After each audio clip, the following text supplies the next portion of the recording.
On the night of February 6th, 2021, 911 operators in New Haven started getting a flood of panicked calls. A man had been shot in the East Rock neighborhood, right near the corner of Lawrence and Nichols Streets.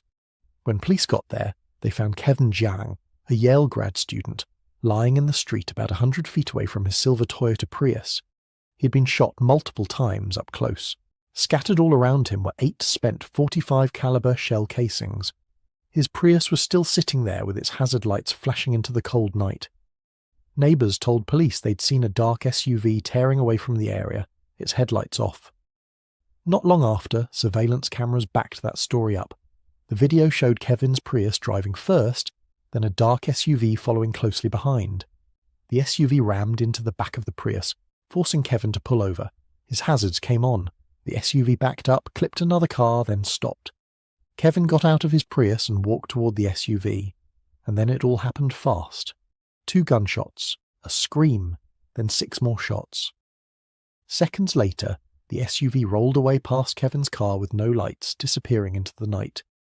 Another camera nearby even caught it heading toward the on-ramp for Interstate 91 North. This wasn't just a random act of violence, it was a cold, deliberate killing, and what made it worse was that it fit into a disturbing pattern. Kevin's murder wasn't the first time New Haven police had been dealing with incidents involving a .45 caliber gun. A couple months earlier, on December 11th, 2020, someone opened fire on a house over on Huntington Street. 5 shell casings from a .45 were found at the scene, but thankfully nobody inside was hurt. Then, on January 15th, 2021, another house, this time on Stimson Road, was targeted. Only 1 casing turned up that time, but it didn't stop there. On February 5th, just 1 day before Kevin was killed, 2 more .45 caliber casings were found outside a house on Osborne Street. Cameras there caught a dark SUV speeding off, and even creepier, just hours before Kevin's murder on February 6th, yet another house, this one on Shepherd Street, was hit. 2 casings were recovered in the yard, and once again a dark SUV was seen in the area. Piece by piece it started to look like a pattern, random houses being shot at, escalating over weeks, leading straight up to a murder. To figure out what had happened, detectives had to start looking at the people in Kevin's life. And on the surface, Kevin seemed like someone with everything going for him. He'd already earned his bachelor's degree, and he was now at Yale working toward a master's in environmental science. He was also serving in the National Guard Reserves, disciplined, hard-working, and someone who lived to serve others. In his personal life, things were going well too. At Yale, Kevin started dating Zion Perry, an MIT grad who was now pursuing her PhD in molecular biophysics and biochemistry. The two of them had actually met at a church retreat in Connecticut in early 2020, and their relationship quickly grew serious. Just a week before Kevin's death, on January 31st, 2021, the couple had announced their engagement on social media. But as investigators would soon find out, Zion had known someone else before Kevin. Back in January 2019, when she was part of a Christian fellowship group at MIT, she had become friends with another student there, a guy named Ching-Suan Pan. They were never romantically involved, but Pan's name would end up being central to this case. Ching-Suan Pan had been born in China on April 16, 1991, and grew up in Malden, Massachusetts. And although he seemed like just another smart, quiet MIT student at first, his presence in this story would eventually become impossible to ignore. From the time he was young, Ching-Suan Pan stood out as a mathematical prodigy. He wasn't just good at math, he was exceptional. His talent eventually carried him all the way to the International Mathematical Olympiad in Germany, where he won a silver medal. That kind of promise opened doors, and Pan went on to MIT, where he pursued artificial intelligence as a PhD candidate. On paper, he looked like the kind of person destined for an impressive career. But outside of his academic world, his life seemed much quieter. He lived with his parents in Malden, Massachusetts, and kept a low profile. But beneath that quiet exterior, Pan was hiding darker behaviour. After Kevin Jiang's murder, police quickly zeroed in on him. Witnesses had described a dark SUV fleeing the scene, and surveillance video suggested it was a GMC Terrain. Not long after, officers actually found one, stuck on a set of railroad tracks near a North Haven scrapyard. and inside that vehicle was Pan. When questioned, he told police he had been trying to drive home to Massachusetts when he got stuck. He claimed the Terrain was a rental car, but when asked for paperwork, he had nothing to show them.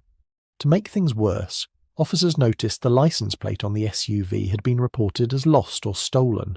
The vehicle was seized and towed away. Police gave Pan a ride to a nearby Best Western hotel. During that process, he seemed unusually focused on a blue bag that had been left behind in the SUV, almost desperate to get it back. The next morning, employees at a nearby Arby's restaurant found several bags discarded outside.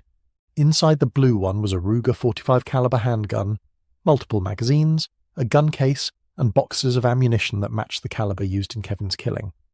Ballistics later showed that this particular Ruger hadn't fired the fatal bullets, but the ammunition inside was the same kind as what killed Kevin, and the bag itself carried a label reading City of Malden, Massachusetts, directly tying it back to Pan's hometown. As the investigation pushed forward, even more evidence piled up. Kevin's blood was discovered on the Terrain's gear shifter. The damage to Kevin's Prius matched perfectly with the license plate bracket on the Terrain. Investigators also learned that Pan had a habit of test driving GMC Terrains from dealerships in Massachusetts, and the timing of those test drives lined up with the strange string of earlier house shootings in New Haven. To top it off, the SUV found on the tracks had been stolen from a dealership in Mansfield, Massachusetts.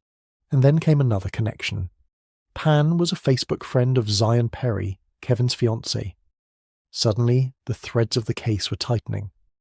By February 10th, 2021, New Haven police publicly named Pan as a suspect in Kevin's murder. They warned he was armed and dangerous. Just a day later, police in Georgia pulled over Pan's parents, but Pan wasn't with them. His father explained that Pan had driven them south from Connecticut and then disappeared. Authorities kept tracking the family. In May, investigators spotted Pan's mother using a hotel phone to reach her son. And then, on May 14th, 2021, US Marshals finally caught up with him in Montgomery, Alabama. Pan had been hiding under the alias Henry Choi, living in an apartment and doing everything possible to avoid being noticed. When marshals arrested him, they found just how carefully he'd been planning to stay hidden. He was carrying 7 different cell phones, 7 SIM cards, $19,000 in cash, and even his father's passport. For months he had managed to stay one step ahead of law enforcement, but the chase was finally over. Pan was charged with Kevin Jiang's murder. The case dragged on for years. But more than 2 years after Kevin's death, on February 29th, 2024, Pan stood in court and pleaded guilty under a plea agreement. On April 23, 2024, he was sentenced to 35 years in prison. If he serves his full sentence, he will be